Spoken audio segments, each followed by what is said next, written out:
প্রিয় নবম দশম শ্রেণীর শিক্ষার্থী বন্ধুরা, তুমি যদি এসএসসি তে ইংলিশে A+ নিশ্চিত করতে চাও, তোমাকে কিন্তু ইংলিশ গ্রামারের কিছু কিছু টপিক আছে যেখানে 100% মার্ক নিশ্চিত করতে হবে। তার মধ্যে একটা টপিক হচ্ছে সাবস্টিটিউশন টেবল। সো সাবস্টিটিউশন টেবলটা অনেকের কাছে অনেক ইজি মনে হতে পারে, আবার অনেকের কাছে মনে হয় যে না, আমি এখানে নাম্বার পাই না। আসলে এখানে কিছু ট্রিক্স আছে, কিছু নিয়ম আছে। তুমি যদি এইগুলা মোটামুটি ফলো করো, তাহলে আমি নিশ্চিত তুমি এই জায়গাতে 5 out of 5 নিশ্চিত করতে পারবা। প্রথমেই যদি তোমরা একটু দেখো, এই যে আমাদের প্রশ্নটা দেখতে এরকম। ঢাকা বোর্ড 2025-এর প্রশ্ন দিয়ে আমি উদাহরণ দিচ্ছি। এখানে একটা টেবিল দেওয়া আছে, আমরা দেখতে পাচ্ছি টেবিলে আমাদের এখানে 3টা কলাম আছে। 3টা কলামের মধ্যে আমরা প্রথম কলামে দেখতে পাচ্ছি এখানে কিছু নাউন প্রোনাউন দেয়া আছে, অর্থাৎ এখানে সাবজেক্টের একটা কলাম। তারপরে সেকেন্ড কলামে হচ্ছে ভার্ব দেয়া থাকে, অ্যান্ড থার্ড কলামে এখানে এক্সটেনশন দেয়া থাকে। মানে এখানে অবজেক্ট, কমপ্লিমেন্ট, অন্যান্য বিভিন্ন ধরনের সেন্টেন্সের অংশ দেয়া থাকতে পারে। আমাদের মূল অবজেক্টিভটা কি? আমাদের মূল অবজেক্টিভ হচ্ছে এই জায়গা থেকে তোমাকে 5টা মিনিংফুল সেন্টেন্স তৈরি করতে হবে। এবং এর মধ্যেও কিছু কিন্তু রয়েছে, মিনিংফুল সেন্টেন্স তৈরি করলেই হবে না। আমরা সেইগুলো নিয়েই আমাদের এই ক্লাসে আলোচনা করব। তো সবাইকে নেক্সট জেন ইনস্টিটিউটসে আমি স্বাগত জানাচ্ছি। আমি তোমাদের সাথে আছি, Abu Saeed, Next Gen Institutes এর ইংলিশ ডিপার্টমেন্টের হেড। এবং আমরা ধারাবাহিকভাবে তোমাদের জন্য কিছু ক্লাস নিয়ে আসবো। তো আজকে আমাদের প্রথম ক্লাসে আমরা সাবস্টিটিউশন টেবিল, অর্থাৎ সাবস্টিটিউশন টেবিলটা কি জিনিস, আমরা এখানে কি কি ভুল করে থাকি, স্টুডেন্টরা আসলে কিভাবে একটু শর্টকাট টেকনিক খাটিয়ে এখানে 5 out of 5 পেতে পারে, আর এই জায়গাতে কিছু বেসিক আলোচনা আছে যেটা আমরা অন্যান্য টপিকেও কাজে লাগাতে পারবো। তো চলো, আর দেরি না করে আমরা মূল আলোচনা শুরু করি। তাহলে প্রথমেই তোমাদেরকে যেহেতু দেখালাম যে টেবিল দেয়া থাকবে, একটা টেবিলে আমাদের 3টা কলাম থাকে। 3টা কলামে একটাতে সাবজেক্ট, একটাতে ভার্ব, আর একটাতে এক্সটেনশনকে এরকম ছড়িয়ে ছিটিয়ে দেয়া থাকে। আমাদের মূল লক্ষ্য হচ্ছে এই 3টা কলাম থেকে আমাদের 5টা অর্থপূর্ণ আর ব্যাকরণগতভাবে সঠিক, অর্থাৎ গ্রামাটিক্যালি অ্যাকুরেট 5টা সেন্টেন্সেস তৈরি করতে হবে। আচ্ছা, তাহলে আমাদের এই 5টা সেন্টেন্সের আমরা 5 মার্ক পাবো, মানে প্রত্যেকটা সেন্টেন্সে আমরা 1 মার্ক করে পাচ্ছি। ওকে, ফাইন। আমাদের সিলেবাসে এটা কেন দেয়া হয়েছে? প্রথমত, সিলেবাসে কেন দেওয়া হয়েছে এটা কেন জানা দরকার জানো? তুমি যদি এইটা বুঝতে পারো যে কোয়েশ্চেন সেটার আসলে কি মাথায় রেখে প্রশ্নগুলা করে, তাহলে কিন্তু তোমার জন্য ওই প্রশ্নের উত্তর দেওয়াটা সহজ হবে, নাম্বার পাওয়াটাও সহজ হবে। তাহলে প্রথমে দেখো, সিনট্যাক্স মানে হচ্ছে বাক্যতত্ত্ব। অর্থাৎ ব্যাকরণগতভাবে একটা বাক্য তৈরির কি কি প্রক্রিয়া আছে, কি কি মাথায় রেখে আমরা সেন্টেন্স গুলা তৈরি করি, সেইটা আমাদের ব্যাকরণের যেই ভাগে আলোচনা করা হয় সেটাকে বলা হয় সিনট্যাক্স বা বাক্যতত্ত্ব। তাহলে আমাদের বাক্য গঠনের যে সঠিক ক্রমটা, subject verb object, subject verb extension, বিভিন্ন ধরনের বাক্যের বিভিন্ন ধরনের স্ট্রাকচার আমরা ফলো করি, তোমরা জানো। তো সেইটা শিক্ষার্থীরা বোঝে কিনা সেটা যাচাই করার জন্য আমাদের এই টপিকটা দেওয়া হয়েছে।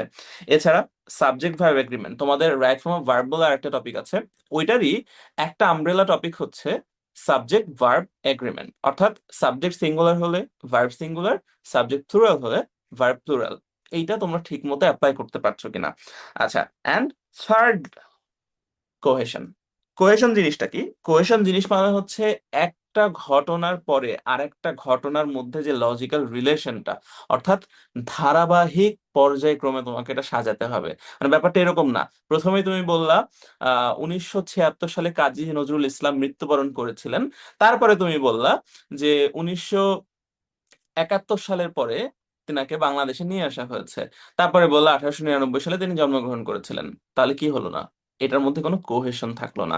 তাহলে আমাদের স্টুডেন্টদের মেইন যে জায়গাটা, হ্যাঁ, ওরা সেন্টেন্স তৈরি করতে পারে, আমাদের 3টা কলাম থেকে 3টা অংশ নিয়ে সেন্টেন্স তৈরি হয়ে গেল, কিন্তু আসলে কোন সেন্টেন্সটা কোনটার পরে আসবে এইটা বোঝাটাও কিন্তু একটা বড় চ্যালেঞ্জের বিষয়। তাহলে আমাদের এখন বেসিক কিছু ফাংশন নিয়ে আমরা আলোচনা করব।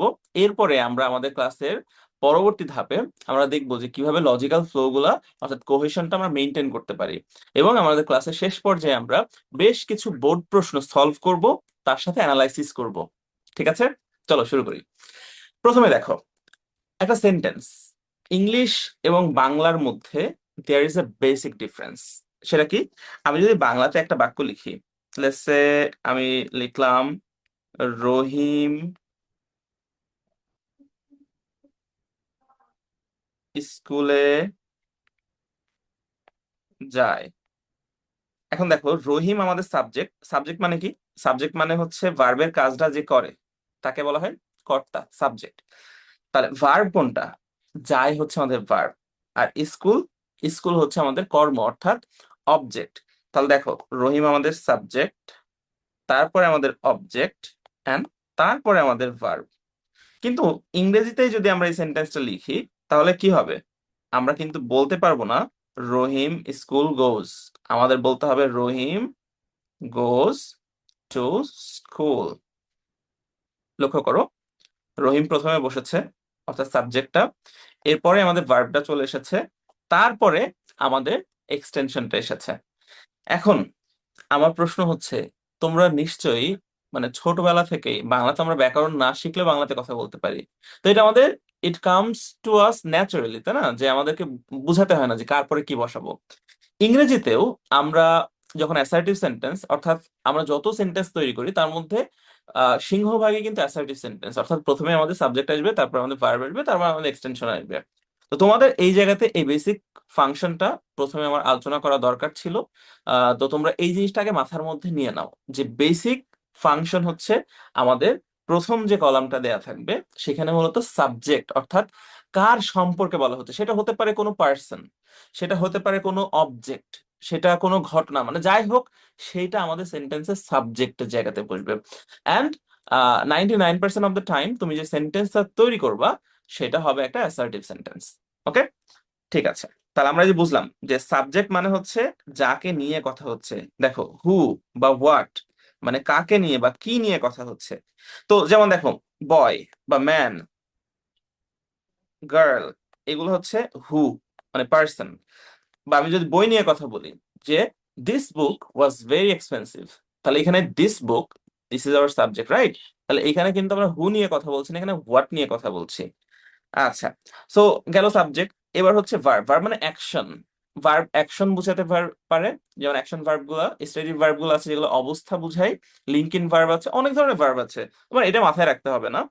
আচ্ছা, এক্সটেনশন, এক্সটেনশনের মধ্যে আমাদের অনেকে জাস্ট দেয় সাবজেক্ট ভার্ব অবজেক্ট, কিন্তু এটা কিন্তু আসলে সঠিক না। সবকিছুই কিন্তু অবজেক্ট না। যেমন আমরা এখানে যে সেন্টেন্সটা লিখলাম না, রহিম গোজ টু স্কুল, এই যে স্কুল, এটা কিন্তু আমাদের এই ভার্বের অবজেক্ট না। অবজেক্ট কিভাবে খুঁজে পেতে হয়? অবজেক্ট খুঁজে পেতে হয়, যেমন দেখো, হি প্লেস ক্রিকেট। তোমার সেন্টেন্সে যে ভার্বটা থাকবে তাকে যদি তুমি কি বা কাকে দিয়ে প্রশ্ন করো, যে উত্তরটা আসে সেইটা হচ্ছে আমাদের এই ভার্বের অবজেক্ট। হি প্লেস, সে খেলে। এখন এই প্লেসকে প্রশ্ন করো কি খেলে, উত্তর চলে এসেছে ক্রিকেট খেলে। তাহলে ক্রিকেটটা হচ্ছে অবজেক্ট। ঠিক একইভাবে, হি রোট মি আ লেটার। এখন এই রোট লিখেছিল, প্রশ্ন করো কি লিখেছিল, লেটার, অবজেক্ট। কাকে লিখেছিল, মি, আমাকে। তাহলে এই ভার্বের আবার দুইটা অবজেক্ট আছে। আচ্ছা, এবার যদি আমি বলি he plays in the afternoon, ভালো করে খেয়াল করবা, সে বিকেল বেলায় খেলে।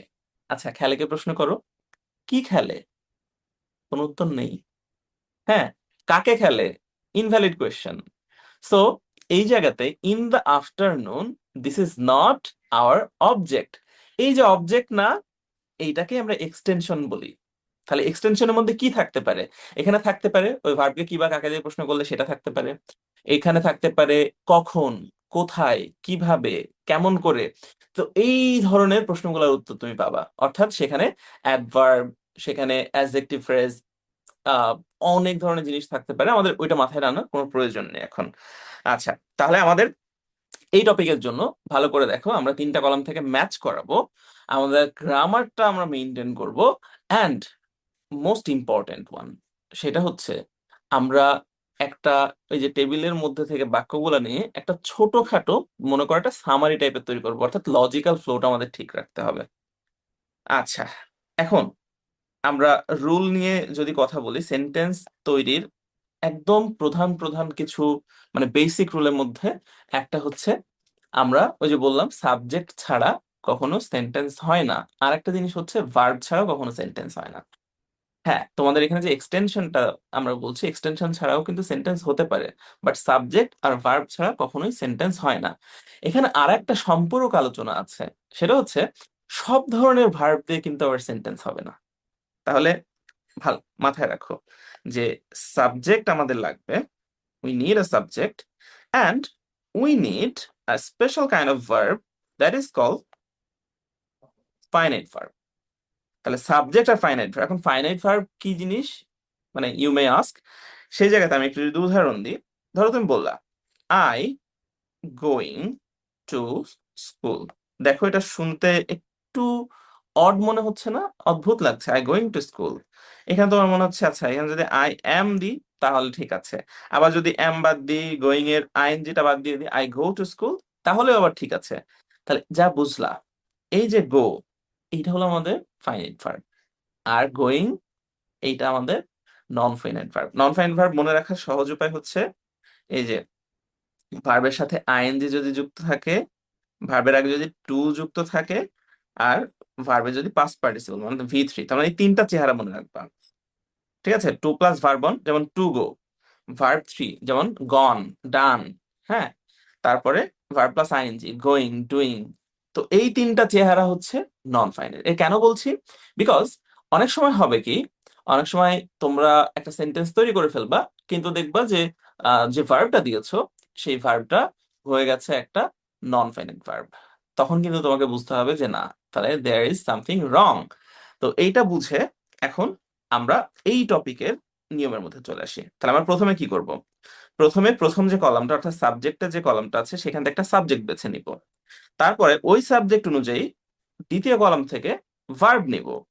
3 নম্বরে আমরা যে কলামটা থাকবে, 3 নম্বর কলামটা, সেখান থেকে অর্থের সাথে সামঞ্জস্যপূর্ণ একটা এক্সটেনশন নিয়ে নিব।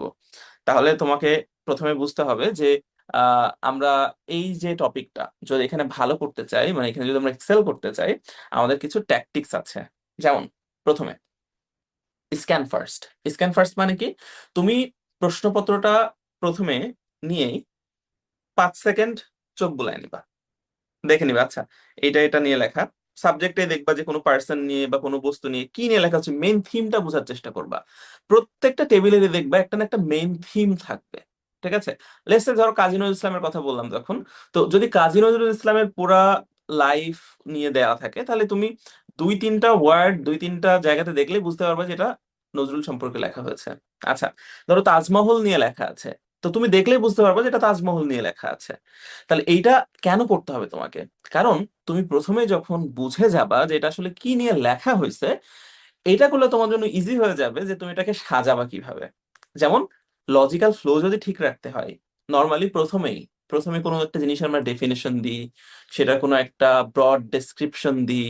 যদি কোনো পার্সনের কথা বলা হয় তাহলে হয়তো তার টাইটেল কি বা তার জন্ম, এগুলো আমরা প্রথমে আলোচনা করব, right?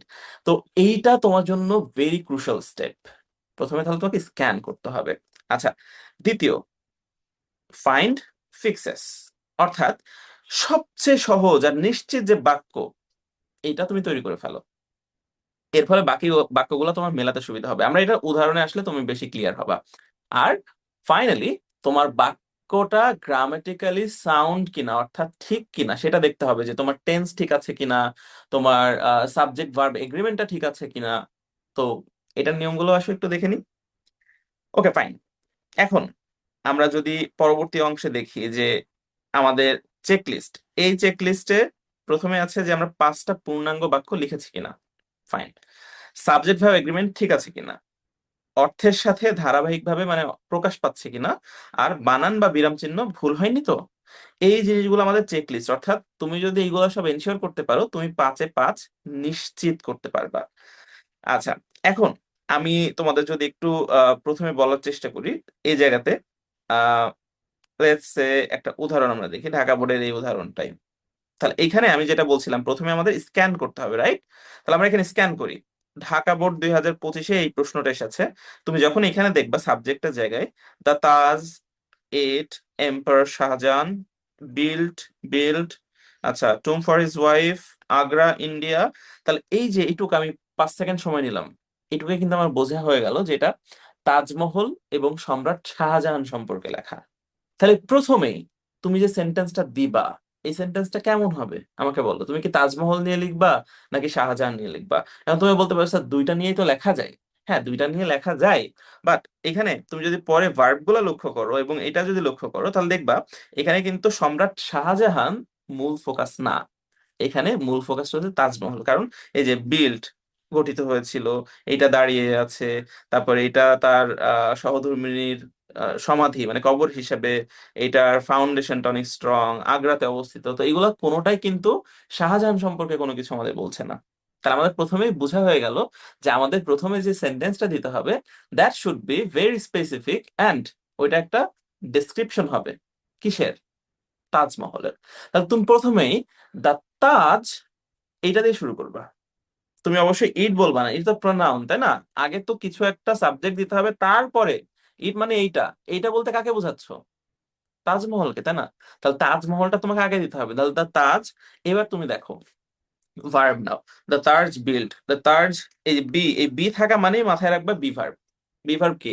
M, is, are, was were, shall be, can be, could be, will be, যত ধরনের মানে am is are was were বাদ দিয়ে আরো যত লাস্টে বি দিয়ে শেষ হবে, বিং দিয়ে শেষ হবে, বিন দিয়ে শেষ হবে, এগুলো সবই হচ্ছে বি ভার্ব। ওকে, সো এই জায়গায় তুমি অ্যামিজার ওয়াজ ওয়্যার এগুলো নিলেই হবে। তাহলে তার তাজ ইজ অর ওয়াজ, এইভাবে তোমাকে চিন্তা করতে হবে এখন টেন্স কোনটা দিবা, ইজ নাকি ওয়াজ। তো সেটাও আমরা একটু পরে দেখবো টেন্সের নিয়মটা কি। আচ্ছা, তাহলে আমার তাজমহল সম্পর্কে যদি আমরা একটা স্পেসিফিক মানে কমন ডেসক্রিপশন দিতে চাই, দেখো একদম লাস্টের এটা, one of the most beautiful buildings in the world. তোর মনে হচ্ছে না যে এটা আমরা প্রথমে শুরু করা উচিত? তাহলে Taj is one of the most beautiful buildings in the world. তাহলে তাজমহল হচ্ছে পৃথিবীর যত সুন্দর দালানগুলো আছে, বিল্ডিং আছে, তার মধ্যে অন্যতম। তাহলে দেখো আমরা এইটা দিয়ে শুরুটা করতে পারি।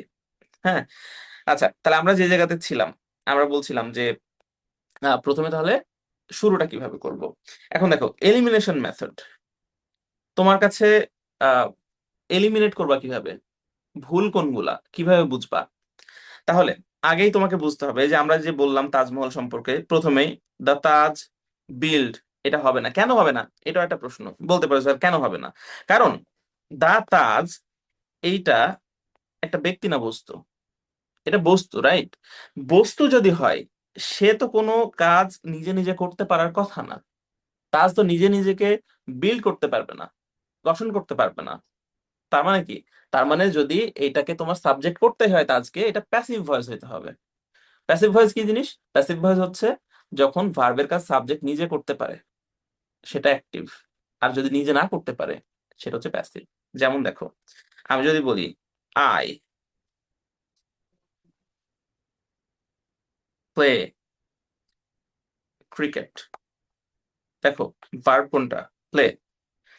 ওর কাজ এই যে আমি করতে পারি না, মানুষ তো খেলতে পারে, তাহলে এটা হচ্ছে অ্যাক্টিভ ভয়েস যাচ্ছে। বাট যদি ক্রিকেটটাকেই তুমি সাবজেক্ট দাও, তুমি কিন্তু বলতে পারবে না ক্রিকেট প্লেজ, হ্যাঁ, ক্রিকেট প্লেজ বাই আস, হবে না। তোমাকে তাহলে কি বলতে হবে? ক্রিকেট প্লেড, আর তার আগে একটা বি ভার্ব লাগবে। তাহলে cricket is played by me বা বাই আস। তাহলে প্যাসিভ ভয়েস কিভাবে বুঝবো? ভার্বের 3 নাম্বার রূপ অর্থাৎ পাস্ট পার্টিসিপল এবং তার আগে বি ভার্ব। তাহলে বি ভার্ব প্লাস ভি3, এটা দেখলেই মাথায় রাখবা যে সেটা প্যাসিভ ভয়েস কে নির্দেশ করছে। তাহলে এখানে এই তাজকে দিয়ে আমরা যদি এই যে বিল্ডটা দিই, এটা কিন্তু হবে না। কিন্তু যদি ইজ বিল্ড, এটা কিন্তু হবে। কেন? এই যে বিল্ড, এটা হচ্ছে বিল্ড ভার্বের ভি3, তার আগে বি ভার্ব আছে, তাহলে বি ভার্ব প্লাস ভি3।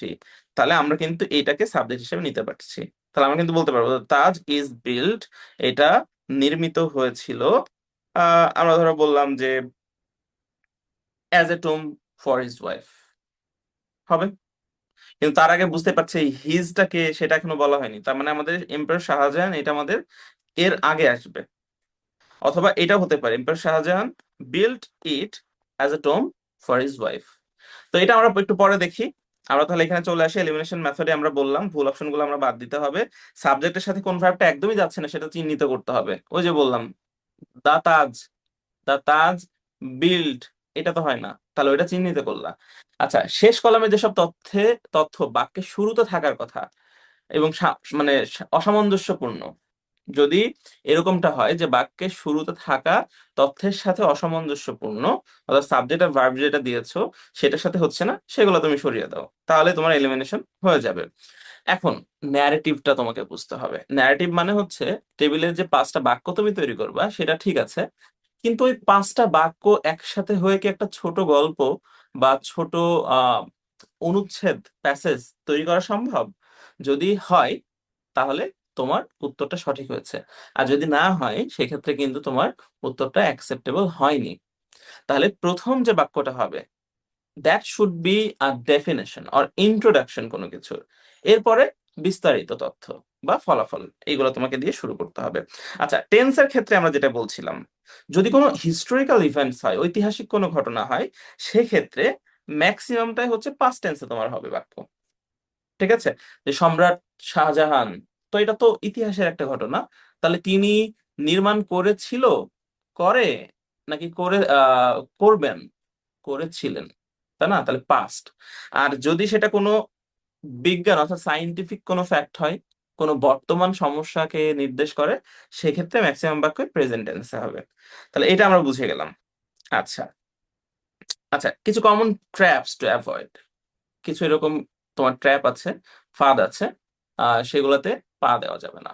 যেমন বি ভার্বের যে কনফিউশনটা আমি বলেছি, ইজ নাকি আর, এটার ভুল ব্যবহার। তাহলে ইজ হচ্ছে সিঙ্গুলার, সিঙ্গুলার সাবজেক্টের সাথে হবে। ধরো হি আছে, হি এর সাথে ইজ হবে, কিন্তু দের সাথে কিন্তু ইজ হবে না, দের সাথে হবে আর। কারণ কি? কারণ আর হচ্ছে প্লুরাল, দেও হচ্ছে প্লুরাল। আচ্ছা, মিনিংলেস ম্যাচিং মানে ম্যাচ করতে হবে বলে ম্যাচ করে দিলাম, গ্রামার ঠিক নাই, কিছু ঠিক নাই, এটা করা যাবে না। আর লজিক্যাল অর্ডার মানে বাক্যের ক্রমটা ঠিক না রাখা, যেমন তুমি উপসংহারটা আগে দিয়ে বসে আছো, ঠিক আছে, তাহলে তোমার এটা ভুল হবে। এখন আমরা যদি এইটা পুরাটা যদি দেখি একটু, তাজমহল এটার সম্পর্কে দেখো, তোমাদেরকে এই পুরাটা একবার স্ক্যান করতে দিলাম, স্ক্যান করো। The Taj, it, empire Shahjahan, এই তিনটা আমাদের সাবজেক্ট, রাইট? এই তিনটা আমাদের সাবজেক্ট। আচ্ছা, ভার্ব আছে build, be, stands, is built, আর এইগুলো হচ্ছে আমাদের এক্সটেনশন। এখন এখানে দেখো খুব সুন্দর মিনিংফুল সেন্টেন্স, এই যে Taj Mahal, the Taj is one of the most beautiful buildings in the world. এই যে প্রথমটা নিলাম, তারপরে এটা দেওয়া যাবে না, আমাদের দিতে হবে দ্য তাজ, এই বিভার, বিভার হয়ে যাবে ইজ। তাহলে প্রথমে আমরা এটা ইন্ট্রোডাকশনটা দিয়ে দিলাম, তাজ নিয়ে কথা হচ্ছে। এইবার it stands on a strong base, দেখো এই যে ইট, ইট মানে এই তাজমহলকে নির্দেশ করছে। তাহলে তাজমহল স্ট্যান্ডস মানে দাঁড়িয়ে থাকা, দাঁড়িয়ে আছে কিসে? অন এ স্ট্রং বেস, তাহলে একটা শক্ত, একটা স্ট্রং ফাউন্ডেশনের উপরে, বেসের ভিত্তির উপরে এটা দাঁড়িয়ে আছে। আচ্ছা, এরপরে যদি আমরা দেখি, it is built at Agra in India, তাহলে এখনো কিন্তু আমরা ওর ইন্ট্রোডাকশনে আছি, এটা কোথায়? তাহলে ইট ইজ বিল্ট, এটা নির্মিত হয়েছে অ্যাট আগ্রা ইন ইন্ডিয়া, তাহলে ইন্ডিয়ার দিল্লিতে আগ্রা বলে একটা জায়গা আছে, সেই জায়গাতে এটা নির্মিত হয়েছে। ওকে, ফাইন। এরপরে আমরা দেখি এম্পায়ার শাহজাহান, সম্রাট শাহজাহান, এখানে একটা মাত্রই ভার্ব আছে যেটাকে আমরা ব্যবহার করতে পারি। আমাদের সম্রাট শাহজাহান বিল্ট ইট, এখানে ইটটা বাদ পড়ে গেছে, সম্রাট Shahjahan built it as a টুম ফর হিজ ওয়াইফ। তাহলে সম্রাট শাহজাহান তার যে আহ অর্ধাঙ্গিনী ছিল মমতাজ, তার জন্য মানে তার সমাধি হিসাবে, এটা কিন্তু একটা কবর, তাজমহলটা হিসেবে তিনি এটা নির্মাণ করেছিলেন। আচ্ছা, তাহলে আমাদের আর একটা সেন্টেন্স বাকি, সেটা হচ্ছে আমরা ইট দিয়ে শেষ করব, কারণ এখানে আমাদের বাকি আছে কি সেটা দেখি। এই যে made of fine white marbles, তাহলে এইটা খুবই সুন্দর মানে সাদা পাথর দ্বারা তৈরি। তাহলে আমরা এখানে আবার নতুন করে নিতে পারি, ইট ইজ, এই যে ইজ বি ভার্ব আরেকবার নিলাম, it is made of fine white marbles. তাহলে এইভাবে আমরা আমাদের এটা শেষ করতে পারি। ঠিক একইভাবে আমরা যদি এখন ময়মনসিংহ 2025-এর প্রশ্নটা দেখি, দেখো এখানে আমরা প্রথমে স্ক্যান করব। তাহলে স্ক্যান করলে আমি যে দেখতে পাচ্ছি I my mother everyday I I, তার মানে আই বেশি, তাহলে এখানে আমাকে নিয়ে লেখা আছে, কোন একটা নিজের সম্পর্কে কোনো একটা ঘটনা এক্সপিরিয়েন্স বা কিছু একটা। আচ্ছা, ভার্ব গুলা দেখি আমরা। টেক, যথারীতি বি ভার্ব আছে, গেভ, উইল। আচ্ছা, এখন দেখি ওয়াটার বটল। তাহলে পানির বোতল তিন জায়গাতে আছে, বোঝা যাচ্ছে যে তাহলে আমার আর পানির বোতলের সাথে একটা কোনো ঘটনা নিয়ে আমাদের এই টেবিলটা। তাহলে প্রথমে যদি আমরা দেখি এই জায়গাতে আমাদের ফার্স্ট সেন্টেন্সটা কেমন হওয়া উচিত? আমি এবং পানির বোতলের সাথে কি ঘটনা ঘটেছে, কি বা আজকে আমার সাথে কি হয়েছে, হাউ এম আই ফিলিং, এইগুলা দিয়ে আমরা বলতে পারি। তাহলে আয়ের সাথে প্রথমে দেখো, I take a water bottle with me to school. হ্যাঁ, হতে পারে, বাট এইটা প্রথম সেন্টেন্স হিসেবে কি ঠিক আছে? আগে তুমি সেন্টেন্স গুলা তৈরি করে নিবা, তারপরে তুমি হচ্ছে লজিক্যাল ফ্লো মেনটেন করে হয়তো এটা ঠিক করতে পারো। মাই মাদার ড্যাশ মি, আচ্ছা এইটা যে মাই মাদারের সাথে হবে এটা আমরা sure. My mother dash me the bottle but I forgot to put in my bag.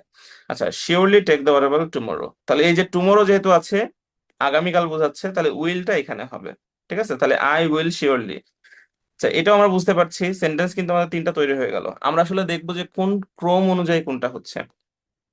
Sure I will not do the same mistake again, তার মানে এটা কোনো মিস্টেক হয়েছে। মিস্টেকটা হচ্ছে এই যে forgot to put it in my bag, মানে ব্যাগে নিতে ভুলে গেছে। হ্যাঁ, not happy today, K happy না? আমি। তাহলে এইটা কিন্তু আমরা শুরুতে দিতে পারি যে ও আজকে হ্যাপি না। কারণ কি? কারণ ও প্রতিদিন স্কুলে ওর সাথে করে একটা পানির বোতল নেয়, ওর মা ওকে আজকেও দিয়েছিল, কিন্তু সে ব্যাগে নিতে ভুলে গেছে। ঠিক আছে, সেই জন্য ও হ্যাপি না। আর ও বলছে যে surely I will not do the mistake again, এবং এই মিস্টেক আমি কখনো করব না, এবং আমি কালকে বোতলটা নিয়ে আসবো। তাহলে এইটা আমাদের মোটামুটি বুঝতেই পারছি যে আহ পুরাটা অ্যান্সার। তাহলে এখন যদি তুমি দেখো, এই যে I am not happy today, my mother gave me the water bottle but I forgot to put it in my bag, every day I take a water bottle with me to school, I will surely take the water bottle tomorrow, I am sure I will not do the same mistake again. হয়ে গেল। তো বাকিগুলো আছে তোমাদের। এইগুলা এখন কি করতে হবে? এগুলো এখন প্র্যাকটিস করতে হবে। হ্যাঁ, এখানে প্রত্যেকটা আছে, প্র্যাকটিস করতে হবে। তোমরা যদি এই পুরো স্লাইডটা পেতে চাও, তোমাদের এই স্লাইড পাওয়ার জন্য যেটা করতে হবে, আমাদের হোয়াটসঅ্যাপ গ্রুপে জয়েন করতে হবে, বা আমাদের যে ফেসবুকে কমিউনিটি গ্রুপ আছে তোমাদের জন্য, একটা এসএসসি ফেসবুকে কমিউনিটি গ্রুপ আছে, তোমরা সেখানে জয়েন করে আমাদের সাথে রিচ আউট করলে কিন্তু তোমরা এটা পেয়ে যাবে। হ্যাঁ, এখানে অ্যানালাইসিস সহ সবকিছু দেয়া আছে। তো তাহলে আমাদের মোটামুটি আলোচনা শেষের পর্যায়ে আছি আমরা। আমাদের লাস্টে যেগুলা আবার মনে করে দিতে চাই, সেটা হচ্ছে সব সময় মাথায় রাখতে হবে যে মেইন কলাম হচ্ছে মাঝখানেরটা, ওইটা হলো আমাদের বলতে পারো আঠার মতো। হ্যাঁ, ভার্ব যেটা, কারণ ভার্বটাই সাবজেক্টের সাথে এক্সটেনশনটাকে কি করে, সেন্স মেক করায়। তাহলে ওইটা আমাদের ভালো মতো দেখতে হবে যে কোনটার সাথে কোনটা সেন্স মেক করছে। সিঙ্গুলার সাবজেক্ট হলে তুমি সিঙ্গুলার ভার্ব দিবা, প্লুরাল সাবজেক্ট হলে তুমি প্লুরাল ভার্ব দিবা। আচ্ছা, মডাল ভার্ব থাকতে পারে অনেক সময় টেবিলের মধ্যে, যেমন ক্যান, কুড, শ্যাল, শুড, এগুলো হচ্ছে modal verb. So modal verb সেটা তুমি অর্থ অনুযায়ী ব্যবহার করবা। যেমন শুডের অর্থ হচ্ছে উচিত, তাহলে তুমি কোনো একটা পরামর্শ দেয়া, নৈতিক কোনো কিছু, সেটা বোঝানোর জন্য তুমি শুড ব্যবহার করবা। ক্যান কখন ব্যবহার করবা? ক্যান হচ্ছে সক্ষমতা বোঝায়, সম্ভাবনা বোঝায়। ঠিক আছে, যেমন আই ক্যান ডু দিস, আমি এটা করতে পারি, আমার সক্ষমতা। বা ধরো আমি বললাম যে হি ক্যান কাম টুমোরো, সে কালকে আসতে পারে, তার মানে কি, এটা সম্ভাবনা বোঝাচ্ছে। মাস্ট, মাস্ট মানে করতেই হবে, you must pass this exam. ঠিক আছে, তোমাকে এই পরীক্ষা পাস করতেই হবে, এরকমটা বোঝায়। মডাল ভার্বের পরে মাথায় রাখবা সবসময় মূল ভার্বের বেস ফর্ম বসে। ইউ মাস্ট গন হবে না, ইউ মাস্ট ওয়েন্ট হবে না, ইউ মাস্ট গোই হবে। ঠিক আছে।